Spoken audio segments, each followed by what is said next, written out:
मैं रिक्वेस्ट करूँगा सदर लाहौर टैक्स बार मोहम्मद माजिद साहब काइंडली वेलकम एड्रेस के लिए सदर लाहौर टैक्स बार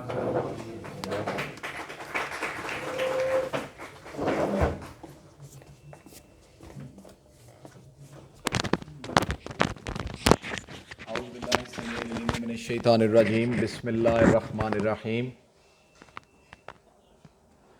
रब्बिश्रह ली सदरी वयस्सिर ली अमरी वहलुल उक़दतम मिन लिसानी यफ़क़हू क़ौली रब्बी ज़िदनी इल्मा अल्लाहुम्मा अन्फ़अना बिमा अल्लमतना व अल्लिमना मा यनफ़अना व ज़िदना इल्मा।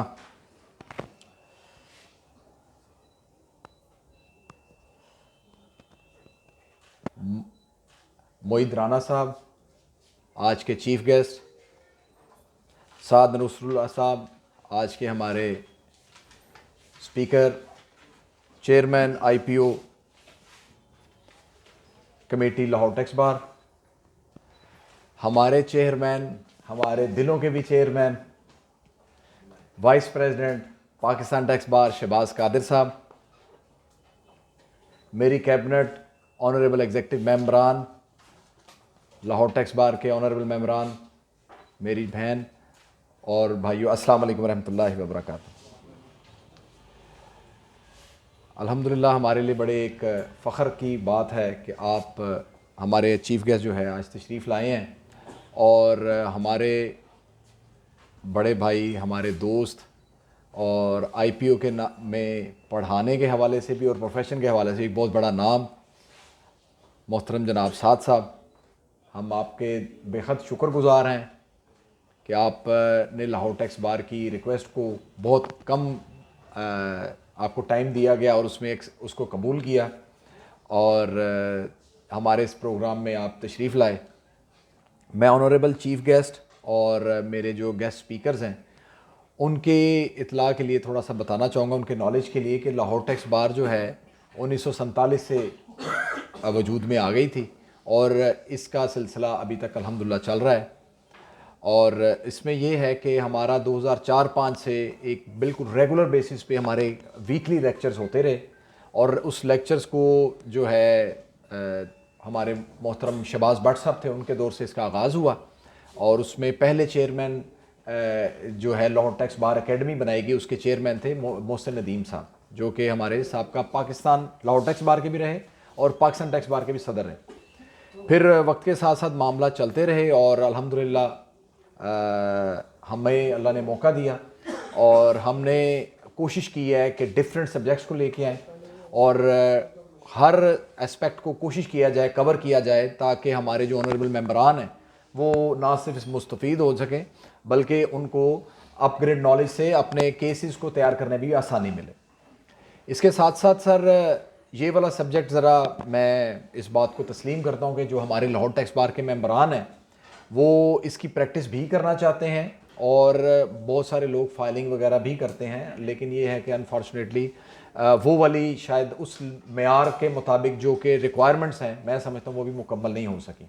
इसके लिए हमने एक छोटी सी काविश की है ताकि हमारे जो ऑनर मेंबरान को जो प्रैक्टिस में दुश्वारियाँ आती हैं और साथ साथ तो इंशाल्लाह हमारे मेंबरान की ज़रूर की तरफ से जो इश्यूज़ हैं उनको तो बताएंगे, ताकि अभी अंदर हम कमेटी रूम में बैठे थे तो मैं मोहित साहब से बात कर रहा था कि जो प्रैक्टिकल इशू आप समझते हैं वो भी आप हमें बताएं, हमारे स्टेज पे आके बताएं, लाहौर टैक्स बार के मेंबरान को आगाही दें ताकि उनको भी इल्म हो कि क्या प्रैक्टिकल ऐसे इश्यूज़ हैं जिनकी हमारे मेंबरान की तरफ से जो IPO को दुश्वारी होती है कि उन्हें पता चले कि ये इश्यूज़ जो हैं ये टैक्स हमारे पर तो डिपार्टमेंट की तरफ तो हमें रहते हैं इशू के जी लेट हो रहा है, जो भी है आपके भी इश्यूज़ हमारे मेंबरान को पता चलें ताकि आइंदा जब वो अपनी एप्लीकेशंस फाइल करें, ये हेयरिंग में आए, तो उनका जो टाइम है जो कैसे कम हो सकता है और किन चीज़ों को इशू ये समझते हैं हम उसकी प्रिपरेशन करके जाएँ। एक इशू, बाकी डिस्कशन तो ज़ाहिर है अभी बाद में होगी। मैं समझता हूँ जो अपोजिशन वाला मामला जहाँ पे आता है ना, वहाँ पे काफ़ी ज़्यादा डिले हो जाती है और इस हवाले से मुझे काफ़ी मेंबरान ने, जब हमने ये अपना मुख्तलिफ सोशल मीडिया पे लगाया तो उन्होंने मुझे इसका कहा कि सर आप ये भी ज़रूर बात कीजिएगा कि डिले जो है वो गैर ज़रूरी हमें महसूस होती है। कानून की जो रिक्वायरमेंट है, बंदिशें हैं, वो तो यकीनन है ही हैं, लेकिन अपोजिशन में हेयरिंग पहुँचते पहुँचते लोग जो है ना बहुत ज़्यादा इज़्तिराब का शिकार रहते हैं।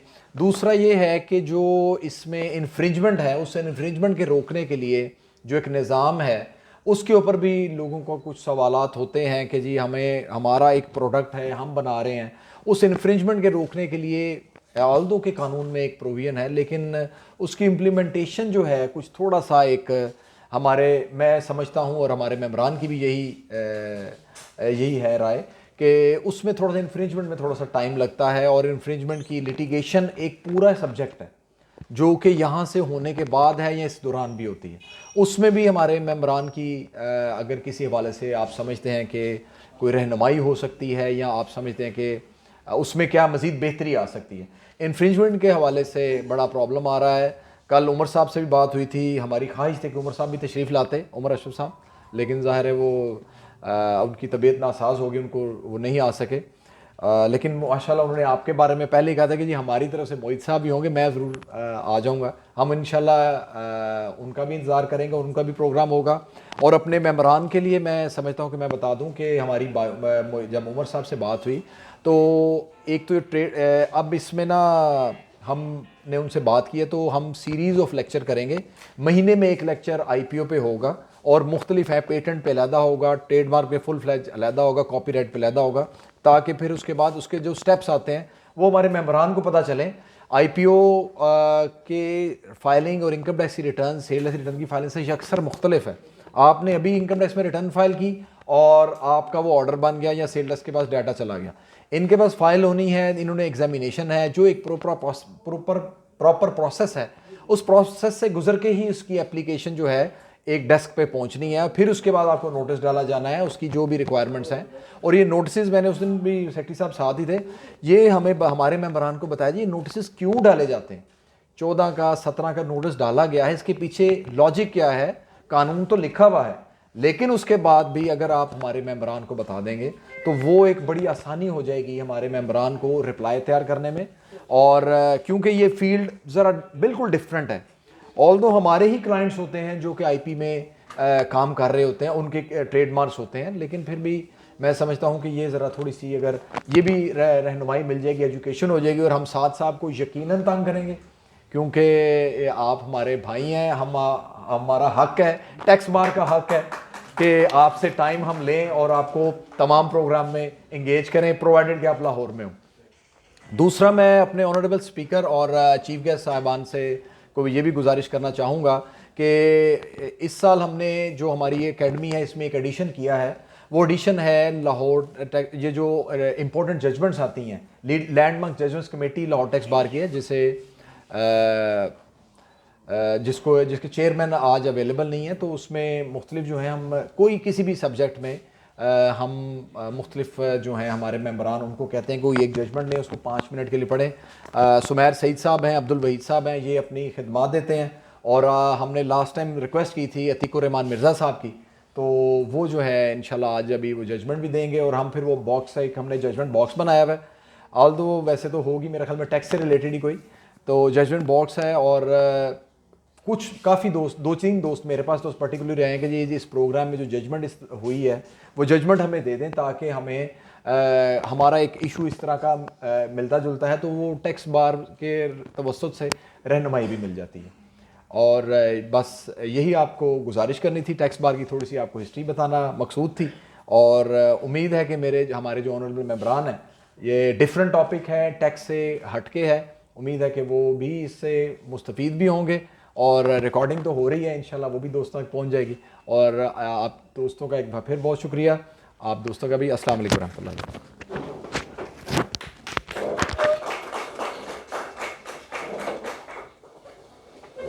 बहुत शुक्रिया सदर मोहतरम, आपने अच्छे खासे जो पॉइंट्स थे, जो इश्यूज़ थे, वो सारे अपना जो नोटिस के हवाले से जो आपने डिस्कस किए हैं वो इंशाल्लाह मोहित राना साहब हमें उनका सबका रिप्लाई देंगे। और जब मैं शुरू में प्रैक्टिस में था ट्रेडमार्क अप्लाई करना, तो TM16 को नोटिस को हमने उसका पार्ट ही समझ लिया था कि शोकस का ये आना ही आना है। फिर किसी दिन पे एक दिन पता चला कि ये TM16 उनकी वजह से नहीं, हमारी वजह से आता है, तो उसकी एक पे आर्डर अलग लग जाता है, 600 की फ़ीस भी लग जाती है, आल्दो के अब इन्होंने फ़ीसें भी बहुत ज़्यादा कर दी हैं पहले से अपना IPO ने, उसके तो शायद आगे भी प्लान में चल रहा है कि इनकी ये फ़ीसें वगैरह ज़्यादा हो जाएंगी। और अभी ये जो TM16 का नोटिस लगता है ना, इसमें भी मोहित साहब से हम पूछेंगे कि ये किस वजह से लगता है, हमारी इसमें क्या क्या गलतियाँ होती हैं, कि जब आप उन गलतियों को दूर कर देंगे तो फिर ये TM16 का नोटिस जो है ना वो आपका आना बंद हो जाएगा। सदर साहब की स्पीच के दौरान हमें शहबाज सिद्दीक साहब, हमारे former vice president Lahore tax bar association, उन्होंने ज्वाइन किया, मैं उनको वेलकम करता हूँ। अब्दुल वहीद साहब, former general secretary Lahore tax bar association, हमादर शाह साहब, शेख अपना सईद शेख साहब, सलमान भट्टी साहब executive member Lahore tax bar association, Atiqur Rehman Mirza साहब executive member Lahore tax bar association, Khalid Shakir साहब, आप तशरीफ़ लाए, बहुत शुक्रिया आपका। जैसा कि सदर साहब ने बताया कि हमारी जो लैंडमार्क जजमेंट कमेटी है वो एक हमारे उनके पास एक जजमेंट होती है। लास्ट टाइम अपना अब्दुल वहीद साहब ने और सुमैर सईद साहब ने एक जजमेंट बताई थी, जो जजमेंट्स हमारी अपना बॉक्स में मौजूद भी हैं।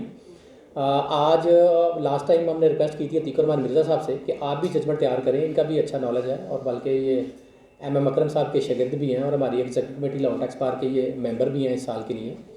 मैं उनसे रिक्वेस्ट करता हूँ कि उनके पास जो जजमेंट है वो लेके आएँ और हमारे दोस्तों के साथ शेयर करें। जी मिर्ज़ा साहब।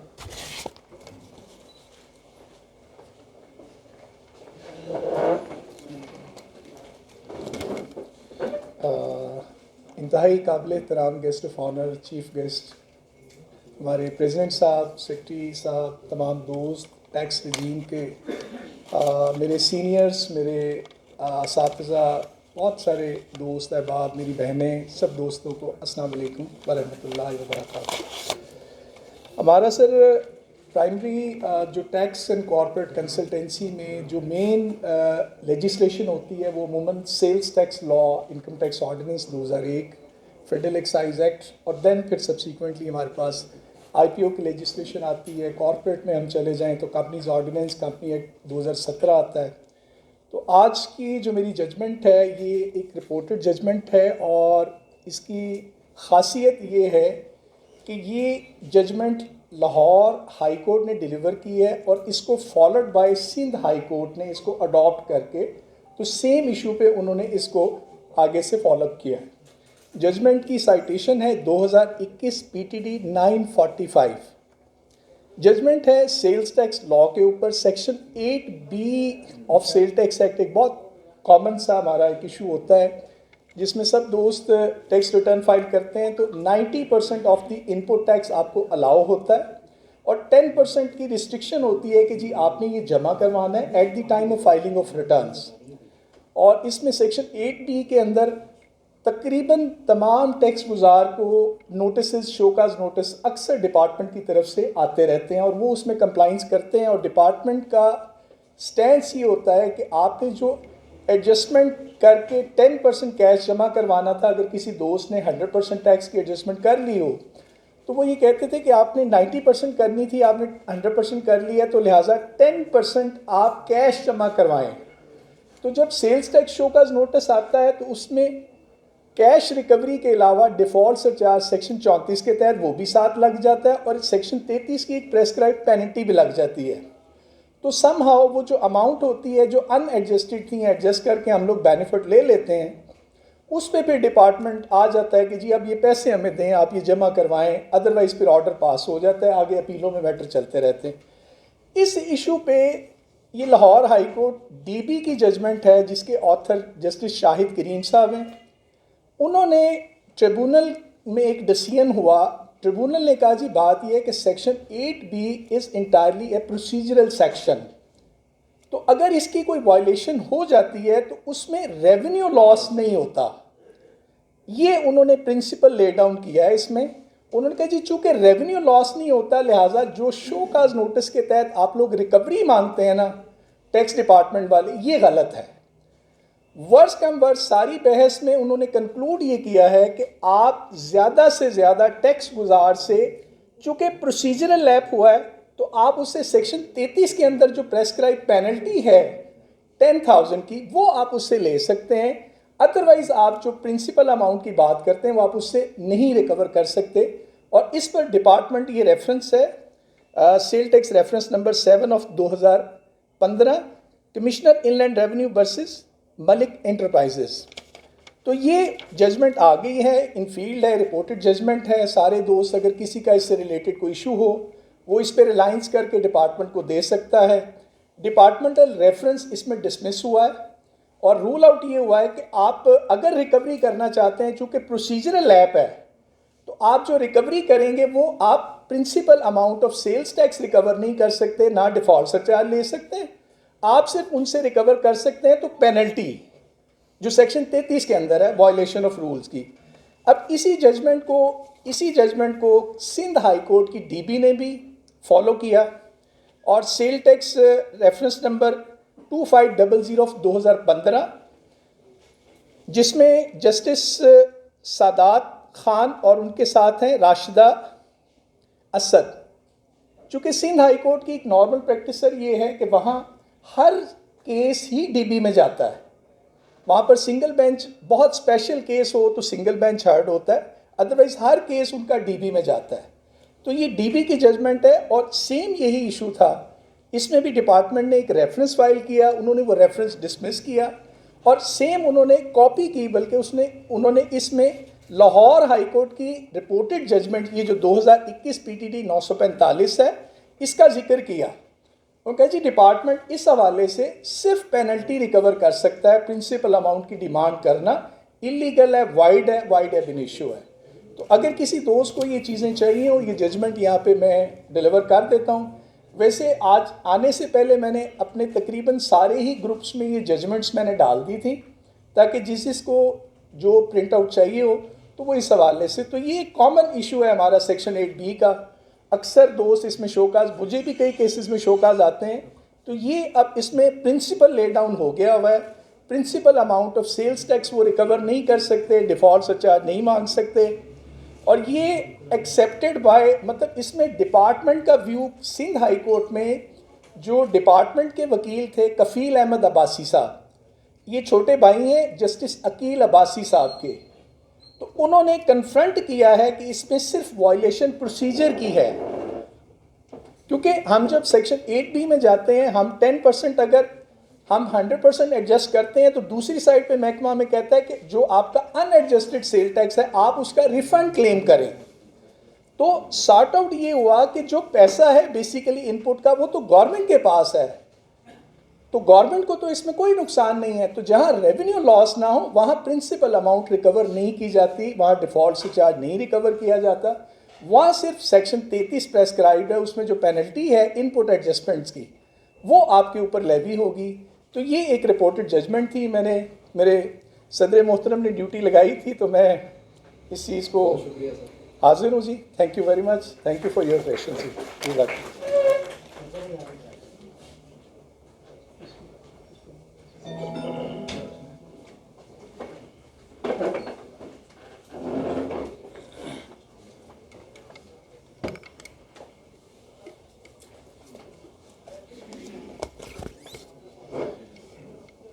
हमारे फनान सेक्रेटरी अहमद अनवर साहब की वालदा भी इसी बीच में अल्लाह को प्यारी हो गई थी। कल उनकी दुआ थी, परसों उनका जनाजा, नमाज जनाजा थी। तो मैं रिक्वेस्ट करूँगा सुमैर सही साहब से काइंडली आप स्टेज पे तशरीफ़ लाएँ, और हमारे जो फनान सेक्रेटरी अहमद अनवर साहब हैं उनकी वालदा के लिए काइंडली दुआ कराओ। सुमैर सही साहब प्लीज़। तमाम दोस्तों से रिक्वेस्ट है कि दुरूद शरीफ भी पढ़ें और साथ सूरह फातिहा।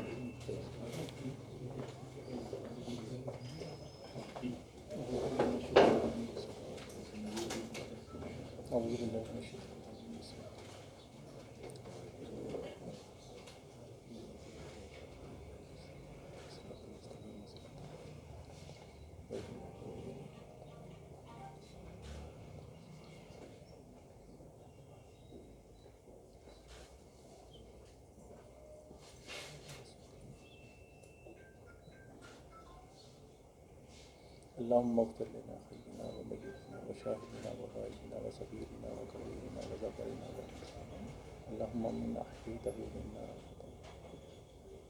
जलल ईमान व मन तवफ़ैतहु मिन्ना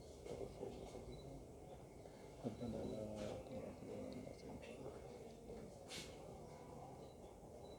रब्बना आतिना फ़िद दुनिया हसनतन। अल्लाह पाक हमारे भाई अहमद अनवर की वालदा को जन्नतुल फिरदौस में जगह अता फरमाए। उनकी दुनिया की जो कमियां कोताहियाँ एक बशरियत बशर होने के जो रह जाती हैं, अल्लाह ताला उन्हें दरगुज़र करे, उन्हें अपने जवार रहमत में जगह अता फरमाए। अल्लाह ताला जितने इंसान मुसलमान इस दुनिया से जा चुके हैं, अल्लाह ताला सब की कब्रों को मुनव्वर करे, उन्हें अपने जवार रहमत में जगह अता फरमाए।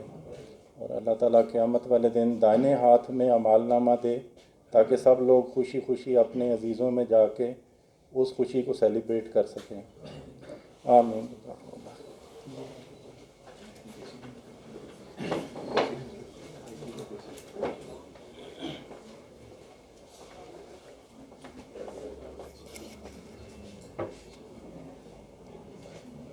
हमें ज्वाइन किया मोहम्मद फैसल साहब ने, बिलाल मजीद साहब ने, मोहम्मद मुर्तज़ा साहब, बहुत शुक्रिया आपका।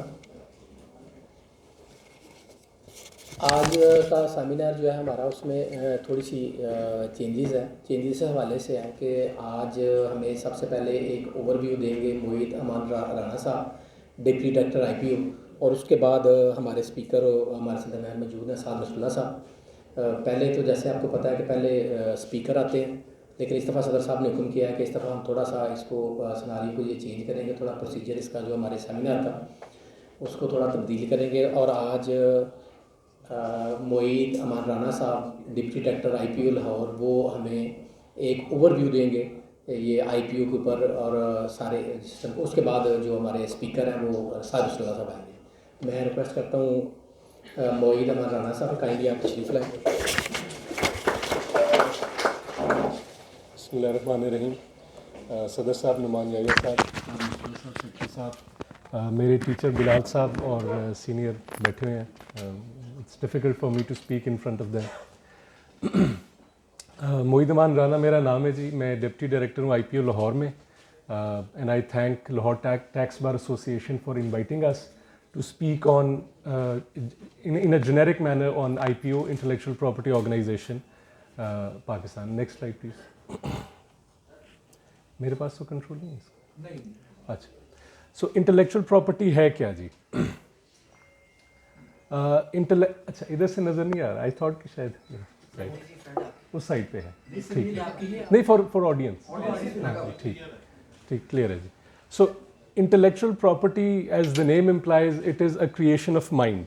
चाहे वो इन्वेंशन है, आपने कोई असर नौ कोई चीज़ ईजाद की है, लिटरेरी और आर्टिस्टिक वर्क है, जैसे कोई मूवी है या नावल है या शायरी है, सिंबल्स, नेम्स हो सकते हैं, इमेजेस हो सकते हैं, ये ट्रेडमार्क और कॉपीराइट में आते हैं, और डिज़ाइंस हो सकते हैं, जैसे एक गाड़ी का स्टीयरिंग व्हील है। There are various acts that cover intellectual property such as patents, copyrights and trademarks. Then there is integrated circuits and design as well, जहाँ से which protects intellectual property. और पाकिस्तान में ये तमाम एक्ट्स जो हैं इंटेलेक्चुअल प्रॉपर्टी ऑर्गेनाइजेशन की का मैंडेट है, और इंटरनेशनली ये वाइपो, वर्ल्ड इंटेलेक्चुअल प्रॉपर्टी ऑर्गेनाइजेशन, इसको देखता है। The basic aim of IP system in any country is to foster an environment in which creativity and innovation can flourish. मैं तभी एक नई वैक्सीन बनाना चाहूँगा जब मुझे पता होगा कि इसका रिकग्निशन और इसका जो फाइनेंशियल बेनिफिट है वो मुझे मिलेगा। Next slide please. About IPO Pakistan, ये तकरीबन 2005 में आया, ऑल्दो ये उससे पहले एग्जिस्ट करता था in a fragmented manner. Patent and design की एक रजिस्ट्री थी, वो ministry of industries and production के अंडर आती थी। Trademark ministry of commerce and copyright ministry of education के अंडर थी। And these are quite old laws. इसको एक IPO पाकिस्तान एक अम्ब्रेला ऑर्गेनाइजेशन बनाया गया इन 2005, और इसका एक्ट 2012 में आया, और इसका एडमिनिस्ट्रेटिव कंट्रोल पहले कैबिनेट के पास था और फिर 2016 में कॉमर्स डिवीज़न के पास आ गया। बिकॉज और उसके पीछे जो लॉजिक थी वो यही थी कि IP is to protect basically the business. Next slide please. ये विजन है जी। इसमें अगर 3 जो वर्ड्स हैं जो कि इम्पॉर्टेंट वर्ड्स हैं, वो IPR compliance, image of Pakistan as a responsible country, and knowledge based economy. इन चीज़ों की हसूल के लिए IPO पाकिस्तान काम कर रहा है जी। Next slide please. So what are the main functions of IPO Pakistan? एक तो एडमिनिस्ट्रेशन ऑफ IP लॉज है, अभी अगले स्लाइड में होंगे। There are around 7 IP laws, various IP laws that govern IP framework in Pakistan. उसके बाद हमारे IP ऑफिसेज हैं। There are 3 registries, patents, copyright and trademark. All the registries are situated in Karachi. Then there are 2 field offices. One is in Peshawar, the other is in Lahore. Peshawar is a new addition to IPO Pakistan. Or then there is the headquarter in Islamabad. इन सब की administration और management IPO Pakistan कर रही है। IPR enforcement coordination, जो अभी president साहब ने भी जिसका जिक्र किया, उस पर भी हम बात करेंगे। Enforcement is the key area where all the stakeholders feel that they have certain problems. उसकी जो इन्फोर्समेंट रूल्स हैं, जो इन्फोर्समेंट कराना शायद हमारा वो ज़िम्मा नहीं है, वो लॉ इन्फोर्समेंट एजेंसीज़ का है, बट उसके रूल्स हाउस IPO के अंदर हैं जी। Then promotion of IP education, this seminar is part of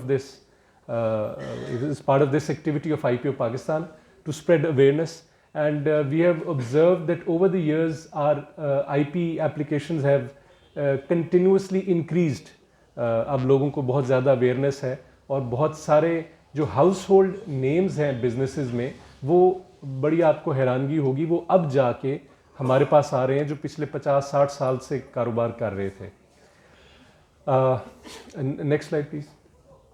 ये वो डिफरेंट ये लीगल फ्रेमवर्क है।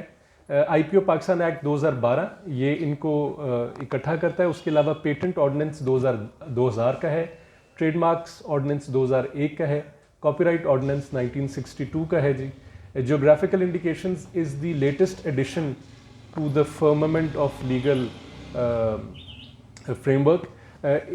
इसके तहत जो है, जिस तरह आपका बासमती राइस है, इस तरह आपकी अपना कसूरी मेथी भी आई हमारे पास एप्लीकेशन। तो ये geographical indications, any such product that is original to a certain area. फिर रजिस्टर्ड डिज़ाइंस ऑर्डिनेंस है और रजिस्टर्ड लेआउट डिज़ाइंस, ये नसरुल्लाह साहब का ज़्यादा फोटे है। नेक्स्ट स्लाइड जी। So these were the laws. इसका मैंने जिक्र पहले कर दिया। ये हमारे ऑफिसेज हैं starting from Islamabad. IPO is headed by DG जो कि एडमिनिस्ट्रेटिव कंट्रोल है, बट उनसे ऊपर एक आईपीओ बोर्ड है और उसके चेयरमैन होते हैं। That slot is lying vacant, जिसकी हम अभी जिक्र कर रहे थे कि बहुत सारी अभी चीज़ें रिक्वायर्ड हैं। Next slide please. So this is a general introduction to IPO, and in subsequent such gatherings we will delve into further details about IPO. But so generally इसको मैं अगर टच करूँ तो what is patent? Patent ये है कि एक नई invention, नई ईजाद। These are the examples of all the small things that were patented by the owner. एक पेपर क्लिप है, पोस्ट इट नोट है, स्टिकी टेप है, and if you see there is the can opener at the end. और अगर आप देखें कि जिसकी हमने बात की कि एक रिकग्निशन के साथ financial benefit for the person who has invented a certain product, तो उसमें आप देखें कि 148,000 यूके पाउंड्स की रॉयल्टी डेली मिलती थी इसके इन्वेंटर को। So this is where intellectual property is very important. Next slide please. Trademark क्या है जी? So trademark is basically any word, name, symbol, slogan, design, device, package design, sound and smell भी इसमें आ सकती है, which distinguishes one product from the other. जिस तरह आप अपना कोका कोला है, वो कोका कोला जो है वो एक ट्रेडमार्क है, गोरमे एक ट्रेडमार्क है। इस तरह के बहुत सारे अगर आपका एक नेचुरल क्वेश्चन होगा कि ये स्मेल कैसे ट्रेडमार्क हो सकती है, तो कुछ हार्ड ड्रिंक्स इंटरनेशनली रजिस्टर्ड हैं क्योंकि उनकी एक ख़ास स्मेल होती है, and that smell rises beyond time. वो बहुत अरसे बाद भी उसकी स्मेल डिस्टिंग्विश रहती है, वो ख़राब नहीं होती। So these are the many things that can be brought under intellectual property because it distinguishes one product from the other. Next slide please. ये कुछ एग्जांपल्स हैं जी। अगर वर्ड की बात करें, Toyota is a trademark. Symbol की ये जो मर्सिडीज़ की ये जो सिंबल है that is a trademark. Slogan just do it Nike का है, वो ट्रेडमार्क है। ये एक ख़ास किस्म की अगर पैकिंग, जिस तरह दूध के डब्बे की पैकिंग है, tetra pack, that can be a trademark. Next slide please. ये कुछ और फेमस ट्रेडमार्क्स हैं। I am sure you're all abreast of these trademarks that exist. इसमें पाकिस्तान स्टेट ऑयल और सुई नॉर्दर्न एक गवर्नमेंट एंटिटीज़ हैं। अब हम कॉपीराइट पे आते हैं। So what is copyright? It is a set of exclusive rights that are granted to the owner for a limited time period, जो कि एक लिटरेरी वर्क हो सकता है, आर्टिस्टिक वर्क हो सकता है, रिकॉर्ड वर्क और सिनेमाटोग्राफिक वर्क हो सकता है। ये कॉपीराइट जो है, अगर if you have not applied for copyright, तो it will still exist from the day that you have created that literary और आर्टिस्टिक वर्क। अगर आपने नावल लिखा है तो जिस दिन आपने इसको लिख दिया है वो आपका कॉपीराइट एग्जिस्ट करता है, लेकिन कुछ इन्फोर्समेंट के इश्यूज की वजह से कहा यह जाता है कि it is preferable to have them copyrighted. Next slide please. Literary works, ये कुछ एग्जांपल्स हैं। लिटरेरी वर्क्स में magazines, journals, sermons, newspaper articles, ये सारा कुछ बुक्स आ जाती हैं। और इसमें मोस्ट इम्पॉर्टेंटली और मोस्ट जो ट्रिकी वो है जो कंप्यूटर कोड होता है जी, जिसको आप सॉफ्टवेयर प्रोग्राम कहते हैं, that is also basically a copyright. अज़ान का वेट कर रहे हैं? अच्छा। उसके बाद आर्टिस्टिक वर्क्स हैं जिसमें पेंटिंग्स आ जाती हैं, फोटोग्राफ्स, मैप्स, चार्ट्स, ये आर्टिस्टिक वर्क्स में आ जाते हैं। लोगोज़, मोनोग्राम्स। सिनेमाटोग्राफिक वर्क्स में मूवीज़ हैं, कैसेट्स हैं, सीडीज़, डीवीडीज़।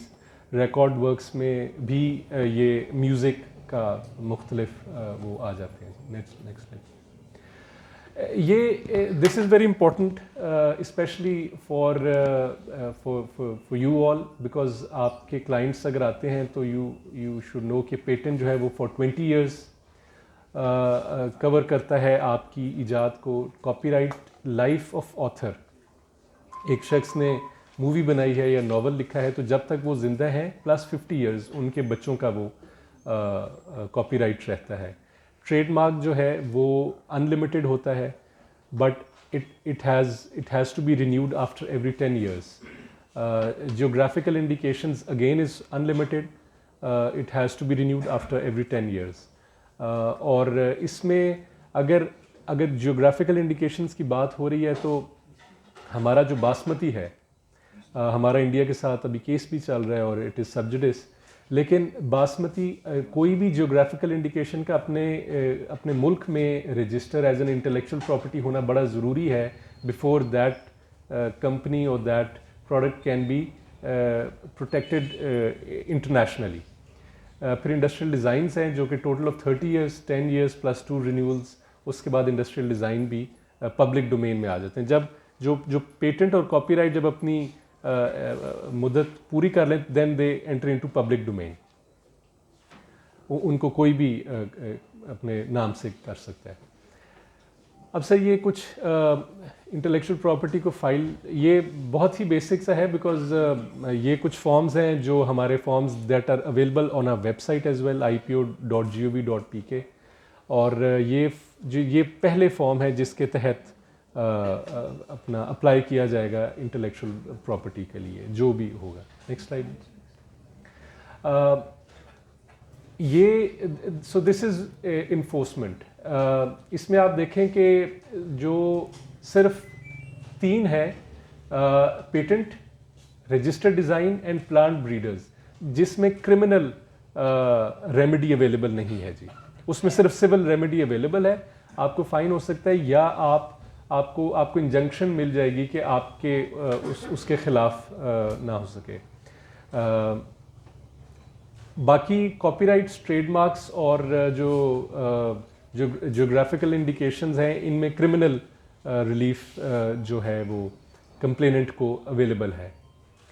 और ये उनकी डिफरेंट टर्म्स हैं कि कितने साल के लिए, 3 साल, 2 साल, 6 महीने और कितना फ़ाइन है। This is available in our ordinance. Next slide, please. This is just to show you that actually, despite COVID, we had a very healthy inflow of applications for intellectual property, and the awareness is rising steadily amongst businesses कि intellectual property होना चाहिए। बहुत सारे famous marks हैं जो अब आ रहे हैं बिकॉज उनकी बेशुमार कॉपीज़ अवेलेबल हैं। तो so it is on the rise. Next slide. ये फिगर है कि कितनी हम ग्रांट करते हैं। We are lagging behind because of paucity shortage of staff and the rising number of applications that we receive each year at intellectual property, but we are constantly working. Next slide, please. IPR enforcement जिसकी सदर साहब ने बात की, IPR enforcement में हमारी ये जो कमेटी है जिसका जिक्र ऊपर है 7 सिटीज़ में, ये रेगुलर सेशंस होते हैं। इनमें तमाम स्टेक होल्डर्स जो लॉ इन्फोर्समेंट एजेंसीज़ हैं एंड बिजनेसेस हैं वो रिप्रेजेंटेड हैं, और it regularly meets to discuss issues of importance and problems that are being faced उसके अलावा आईपी ट्राइब्यूनल है, एक लाहौर में है जी, एक इस्लामाबाद में है और एक कराची में है। And we are going to have 3 more. उनकी प्रिंसिपल अप्रूवल हो गई है। हमारे पास लाहौर में एक और ट्राइब्यूनल हो जाएगा, हमारे पास पिंडी में एक और शायद गालिबन पेशावर में एक और ट्राइब्यूनल होगा जी। सो ये ट्राइब्यूनल्स जो हैं, आप नेचुरली फर्स्ट आपका जो आपका कोर्ट है वो एक आईपी ट्राइब्यूनल है, और जो हमारे रजिस्ट्रार्स के जो फैसले हैं टू ग्रांट और not to grant an intellectual property, that is appealable in the High Court. Sir, next slide. So these are the tribunals, Karachi, Lahore and Islamabad, and 3 more are coming. Multan, Pindi and most probably Peshawar is coming up. Ji. Next slide. These are some of the international treaties that IPO Pakistan is part of, और इनके तहत हम मुख्तलिफ चीज़ों में हम coordinate कर रहे हैं वर्ल्ड कम्युनिटी के साथ, जिसमें वर्ल्ड ट्रेड ऑर्गेनाइजेशन है, जिसमें वाइपो है, जिसमें मैड्रिड एग्रीमेंट है। ये जो लास्ट मैड्रिड एग्रीमेंट है ये बड़ा इम्पॉर्टेंट है। ये है कि अगर आप किसी भी मुल्क में हैं, अमेरिका आप बैठे हैं और आपने फ़ाइल पाकिस्तान में एक करना है, तो आपको इधर आने की ज़रूरत नहीं होगी। आप उधर के आईपी ऑफिस में अपना फ़ाइल करेंगे और वो एक इंटरनेशनल सिस्टम के तहत वो ट्रांसफ़र हो जाएगी हमारे पास।